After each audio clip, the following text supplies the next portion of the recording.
Hello, আশা করি সবাই ভালো আছেন।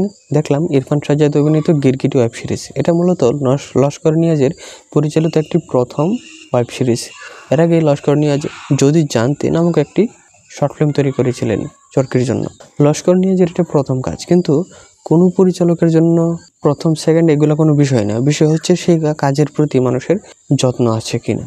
একটা ব্যাপার হচ্ছে যে যত্নটা কীভাবে ফুটে ওঠে, যে আপনি যে কাজটা করছেন বা সিনেমা বা ওয়েব সিরিজ এগুলোর ক্ষেত্রে তো ব্যাপারটা এটা যে আপনি যে গল্পটা আমাদেরকে দেখাচ্ছেন সিনেমাতে হোক বা ওটিটিতে হোক, সেই গল্পটা আমাদেরকে ইন্টারেস্টিংভাবে ধরে রাখতে পারছে কিনা, অথবা আমরা সেই গল্প দেখে এনজয় করতে পারছি কিনা। গল্প সুন্দর হয়, কিন্তু উপস্থাপনা এরকম হয় যে উপস্থাপনার ক্লাইম্যাক্সের জন্য সব কিছু রেখে দিলেন, কিন্তু সেই ক্লাইম্যাক্সে যাওয়ার জন্য যেই রকম গল্পটা আগানো দরকার সেই রকমভাবে যদি গল্প না আগায়, তাহলে ক্লাইম্যাক্স পর্যন্ত তো মানুষ সেটার ইন্টারেস্ট ধরে রাখবে না, যে ক্লাইম্যাক্সে কী হয় সেটাই শুধু দেখব। কিন্তু এরপরেও যদি আমরা সেই গল্প দেখি, তাহলে কি বলবো যে এটা একটা অগোছালো গল্প।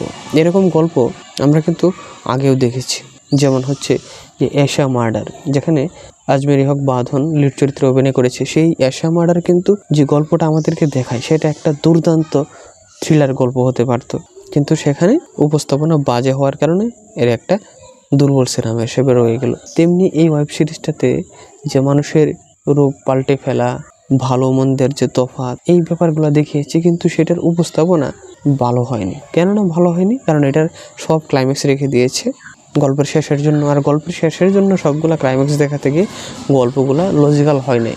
যে ক্লাইম্যাক্সটা আসবে সেই ক্লাইম্যাক্সটা আমার কাছে লজিক্যাল মনে হয় না, যে কারণে আমি বলছি যে এটা একটা দুর্বল কাজ। আর এছাড়াও আমি যে বললাম যে প্রথম কাজ হিসেবে অনেকে ভালো করে, যেমন আপনারা যদি মেহজাবিন অভিনীত প্রিয় মালতী দেখেন, সেটা কিন্তু সেই পরিচালকের প্রথম কাজ, কিন্তু কাজটা দেখেন ভালো একটা কাজ হয়েছিল। তো এরকম অনেক কাজ হয় যেগুলা প্রথম কাজ কিন্তু ভালো, আবার অনেক পরিচালক এরকম করে যার কাজ এটা প্রথম না, অনেক সিরিয়ালে অনেক পরে পরে কিন্তু যত্নহীনতার কারণে সেগুলো খারাপ হয়ে যায়। যেমন বাংলাদেশের শিহাব শাহিনী কিন্তু একটা দুর্দান্ত পরিচালক, খুব ভালো ভালো গল্প দেয় আমাদেরকে, নাটকে হোক বা সিনেমাতে হোক, কিন্তু সে যত্ন নিয়ে বানিয়েছিল কোনটা, মাইসেলফ এলেন স্বপন। কিন্তু সে মানুষকে জাস্ট দেখানোর জন্য আজের একটা গল্প উপস্থাপনা দিয়েছে, যেটাতে দেখলে বোঝা যায় কাজে কোনো যত্ন ছিল না। সেরকম একটা কাজ হচ্ছে মাইসেলফ এলেন স্বপন সিজন 2, এরকম কাজ। সে যাই হোক, বলছিলাম যে গিরগিটি হচ্ছে এরকম কাজ। ইরফান সাজ্জাদ একজন এখানে ডিবি পুলিশ অফিসার, এবং তার বিয়ে, ঠিক সে বিয়ের জন্য পাত্রী দেখতে এসে একটা থানাতে যায় পরবর্তীতে একটা ক্রাইমের কারণে, যেখানে একদিন পর পর মার্ডার হচ্ছে এবং একজন প্রভাবশালী শিল্পপতির কর্মীদেরকে মার্ডার করা হচ্ছে। তো এইরকম একটা অবস্থায় সে কিভাবে খুনিকে ধরবে এবং খুনি আসলে কে, যে একই কোম্পানির লোকজনকেই শুধুমাত্র টার্গেট করে মারছে, এইরকম একটা প্লট নিয়ে তৈরি করা ওয়েব সিরিজ এটা।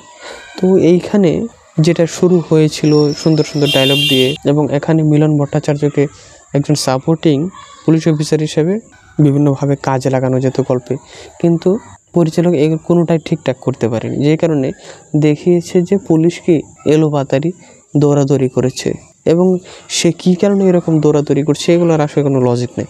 যেমন এখানে গল্পের মধ্যে এক জায়গায় রয়েছে এরকম যে একজন পুলিশের কনস্টেবলকে যখন থানা থেকে গায়েব করার মতন সন্ত্রাসীরা তুলে নিয়ে যায়, তখন সে সিসি ক্যামেরাতে দেখছে কি যে একজন সেই পুলিশকে যে এরকমভাবে হাঁটে, ওই রকমভাবে হাঁটার একজন চেষ্টা করছে, সে একইভাবে হাঁটার, একই ভঙ্গিতে হাঁটার, যেটা সিসি ক্যামেরাতে ফুটে এসেছে।